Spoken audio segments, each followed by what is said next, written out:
Today. So what's up, guys? Now we are still in the totality of introduction of Jesus, because of course after man fell we have to introduce Jesus, right? But today's topic is rather sad, emotional, or even heartfelt, depending on where you're listening it from. And do you know that there are things that you know that you do not know, and to some umekuja kwa hiyo fact na umekubaliana nayo, maybe calculus, algebra, maybe, but there are things that you do not know that you don't know. So there are knowns which are known, but there are unknowns which are unknown. If you reduce that to one word, you might call that ignorance. Ignorance is just a lack of motivation to pursue knowledge or information even when it's available. Who has ever sat down alafu ukafikiria, as human beings we have so much to learn with very limited time. This universe is so vast for us to learn with a very limited time. Haijawahi kusurprise venye your mind can capture new information every day and haijaangi, and even to the fact that you receive information that maybe you saw elsewhere but did not understand it the way it was presented by another person, and you will be amazed, how did I not see it that way? That is just a revelation that we have so much to learn as human beings, but time inatushana hivi. So the next time pasi wako anasimama kukuhubiria na anapiga story, if you can stop them, mwambie please preach, because we have so much to capture. Do that, okay? Do you know that there are things that are functional in our lives right now, but if we understood their functionality better, we'd enjoy them even more better than we are right now. You know, 1 Corinthians chapter 2 verse 7, it says, "But we speak in wisdom of God in mystery, which is hidden." God alihidio information kitambo for our glory, before even the ages, before anze count time, alihide for our glory, for man's glory. And just to explain this in a very nutshell, in the absence of that which you are not, that which you are is not. Ikibidi rewind uelewe, rewind. That means there are things that you know you do not do very well. You are not gifted in that area. Maybe you hujui kuswim, but do you know that by the virtue of you presenting the disadvantage of something, people are able to advance it to something better? But if you are not there in the first place to showcase the disadvantage, there is no way you would have known advantage. Sijui kama unanielewa. In the absence of that which you are not, that which you are is not. So the first person to perfect swimming, probably they saw someone who didn't know how to swim, and then they thought to themselves, what if I did this better? So that is what it means, in the absence of that which you are not, that which you are is not. And that is sasa ku explain a topic, because it is drawn from this topic.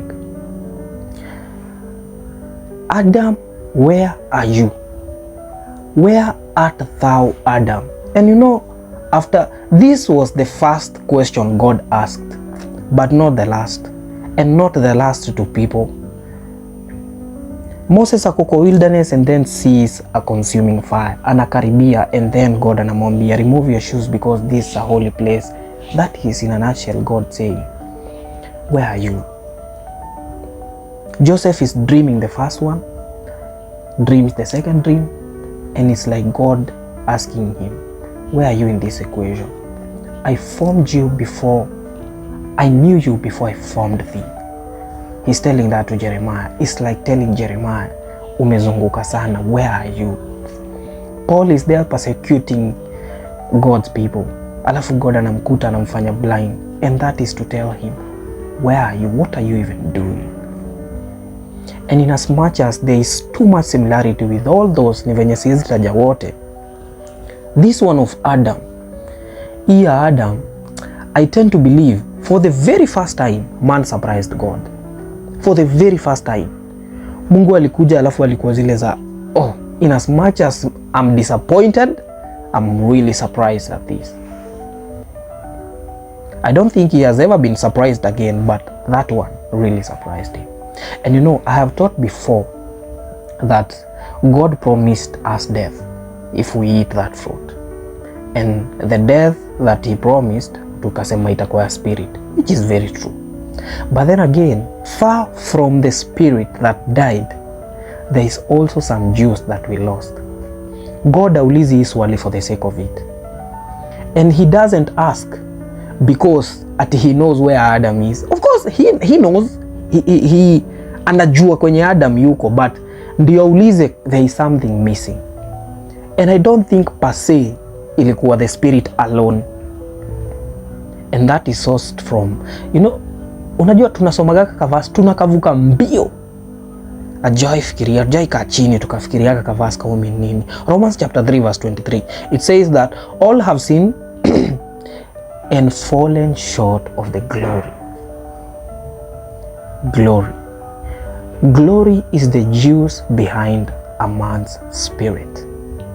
Now, let me explain kidogo mambo ya God forming us with image and likeness. In as much as God really wanted us to look like him, what is the symbolism of the image and likeness ya God kutupatia hiyo feature? And God alitupatia hii feature kwa sababu he wanted to equip us with a capacity to commune with him, because there is no way we would have been able to commune with God. God alikuwa yes anataka kutupatia legality ya kubelong here, but the body is too weak and too limited to commune with our God.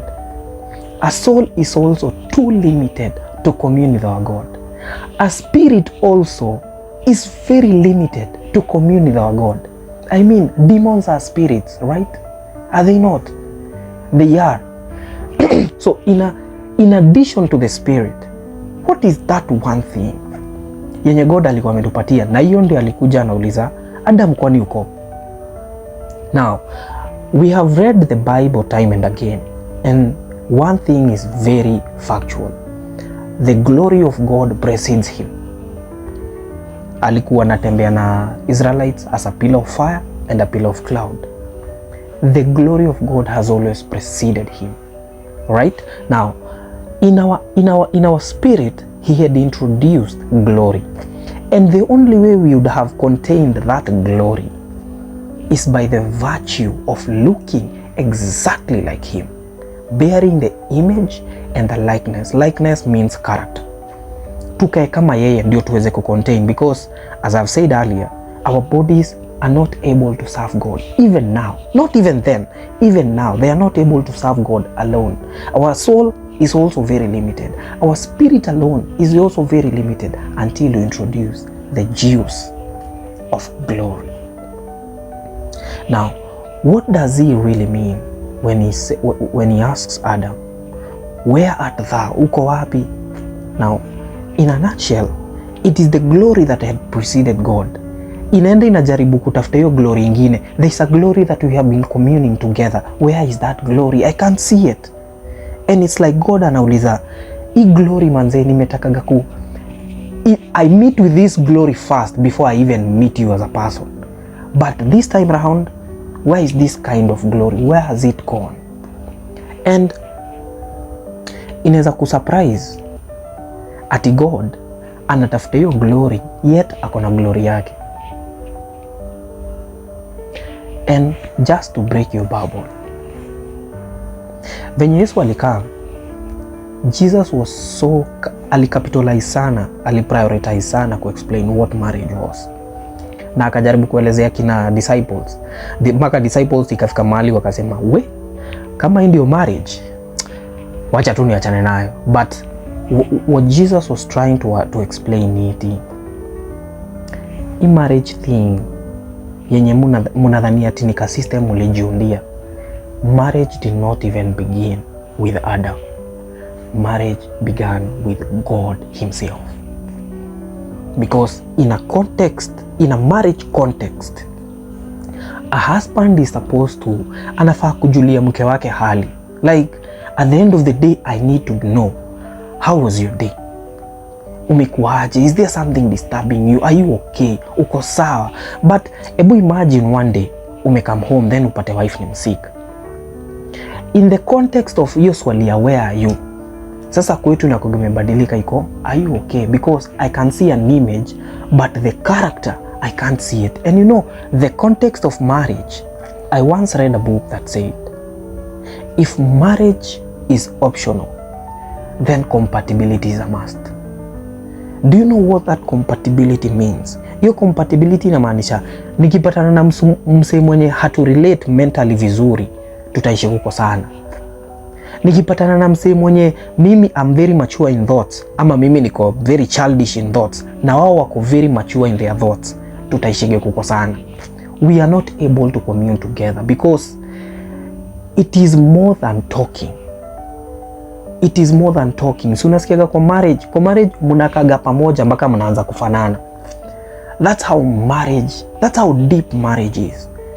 And it's not only speaking, there are things that, there are emotions that you release one to another. There are affections, there are feelings. So when I say that God had to make us compatible with him, ilikuwa ni in one way or another. Let it not be said kuna mmoja machua kuliko mwingine, kuna mwingine mwenye, you know. So God in as much as he knew everything, he wanted to make us to compatible na as much as we needed to. And that compatibility, the juice of that compatibility was his glory. Unaona hiyo glory, we have all sinned and fallen short of that glory. Okay, now marriage, at the end of the day, I still need to come home and find my wife is okay. Nikimpata tu ako mgonjwa, hiyo siku akujapikwa, anasikia tu ako mbaya, swali yangu ya where are you ni are you okay, are you fine? Kwa God ilikuwa Adam, naweza taka sana nikuulize kama are you okay, but where are you? There are features that I gave you, compatibility features that I gave you, but I can't find them. So I'm not able to relate with you now.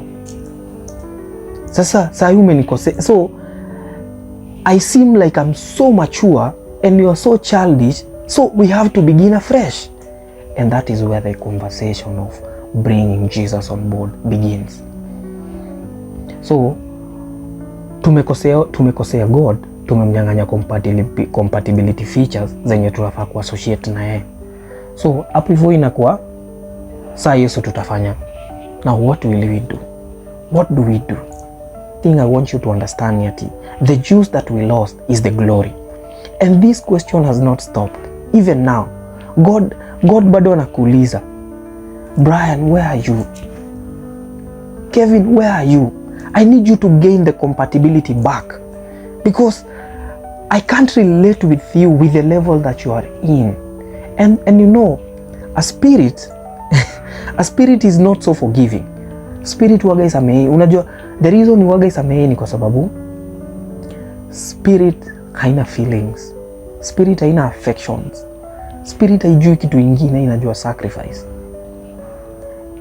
inajua count patterns, inajua kuhesabu venye vitu zinapangana from point A to point B. That is why ilibidi to sacrifice Yesu ndio spirit ikuwa appeased. You know, it's like an example of a car or a laptop. If your car broke down today, there is no amount of crying or praying or fasting that will get it back running again. Ile kitu itafanyika ni you either call a mechanic ama upeleke hiyo lapi kwa mtu ana repair ndio irudi. The same way a spirit works. Hivyo ndio spirit pia inafanya kazi. There is no amount of your crying, there is no amount of your fasting that will lubricate it ati kusamehe. No. And you know, kwa Bible inasema one sin that is unforgivable ni ile ya kutusi Holy Spirit. And you know why ilikuwa very categorical hata wakaiweka kwa Bible? Kwa sababu Holy Spirit has been through this before. Mushaini betray before. Kuna marriage tulikuwa na yeye na nyinyi kwa Garden of Eden, mukai betray. So I'm not forgiving you. Kama nimekuja kukusamea mpaka huku hivi nje na bado utanibetray, na hiyo hatuongelelei. There is no negotiation. Alright? So ile kitu najaribu kumaanisha ni may you be found with that compatibility, because most of us tunashinda bado tukiulizwa swali even now, where are you? Where are you? And it's very radical that you only have one answer.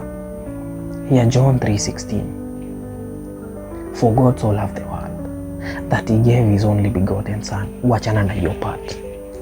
Unaona in the second part, that whoever believes in him, that believing is what returns your compatibility.